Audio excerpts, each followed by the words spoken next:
think when people think extreme sports, I think the first thing you think of is the individuality. It's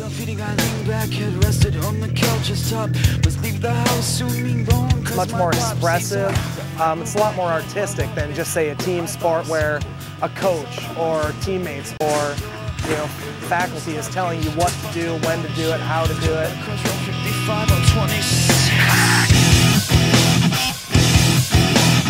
Just like Mark MBR said in IE, he said skateboarding ain't got no rules. With football and baseball, the rules are set. With skateboarding, you can just, ain't no rules, you can just do whatever you want.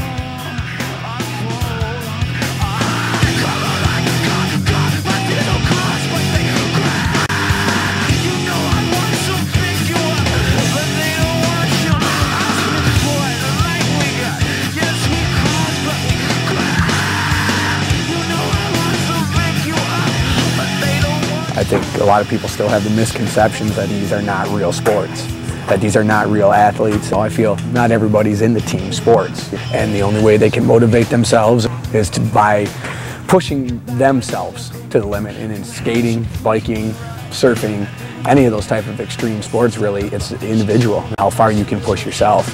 It is physical. You got to be able to leap and make get onto that handrail or get onto that ledge or whatever. You got to be able to be ready to take the falls.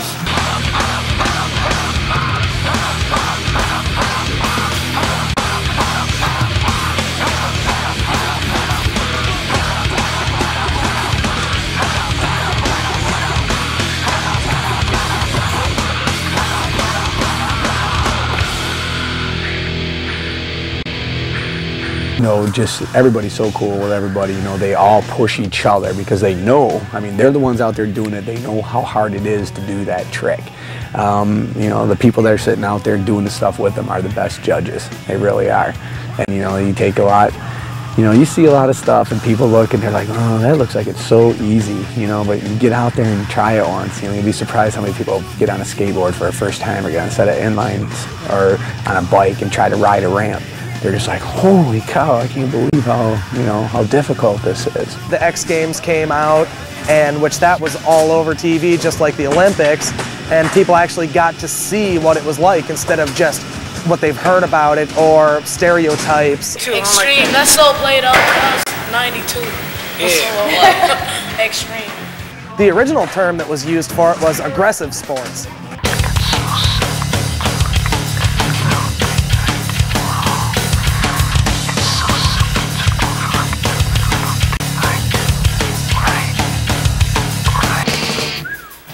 They have to be labeled something, and I don't necessarily think it's a bad thing calling them extreme sports because they are. There's no other word for them. They're not just regular sports. They're not your football, your hockey, your soccer, your baseball.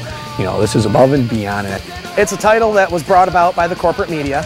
It was something they wanted to call it. This is a zing word, extreme, so they could get it out there and people would, catch their ear and they'd pay a little bit of attention to it. What kind of stereotypes do you guys still get? Tony Hawks. Tony Hawks. Yeah. People come and people go, and yeah, they're all the same. That's quite first, one special, also clear. I'm trying to find identity, I'm trying to find a name. I seem to find myself. Even though it's taken away from some of the basics of what skateboarding was originally about, it's actually helped make it larger and stronger and more readily available than ever before. I think there's more respect, but I still think there's a long way to go. I actually did start a skate park about 6 months before I actually moved into this building, and we were just about complete with building it and ready to open it, and the landlord evicted us because he did not want the liability. So we went through a lot of stuff to try to get things going, and people aren't very respectful towards the people who really are into these sports. I give you what you want, plus put my mind in it. Rocker, our science, trained to go the length. I'm an all-terrain think tank at full strength. They have a problem with them because we go out and we wreck handrails and we wreck ledges, But that's just it goes with the territory. That's just what we do. For your first offense skateboarding, you can get up to 90 days in jail for first offense, just like shoplifting or any other misdemeanor. So it's a convicted skateboarder. got sentenced for skateboarding, you know. Land of the free, getting sentenced to community service for skateboarding. Stupid as that. How many months? You're out on the streets, wherever, you know, trying to do whatever, you know, sneaking into people's backyards, getting in their swimming pools, you know, stuff like that. You can't stay downtown at all? Nope. Good luck. You'll either get a ticket and your board taken away, or you just gotta run. You know, and that's where the trouble comes. I mean, that's how you get labeled like that, because you're looking so desperately for places to do what you want to do, and there's just nothing available.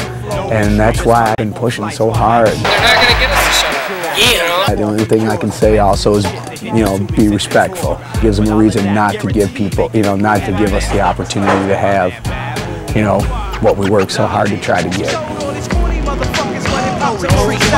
Stand my ground, dig in with both feet. No surrender, no turning, no cheek, no retreat. Stand my ground, dig in with both feet. No surrender, no turning, no cheek, no retreat.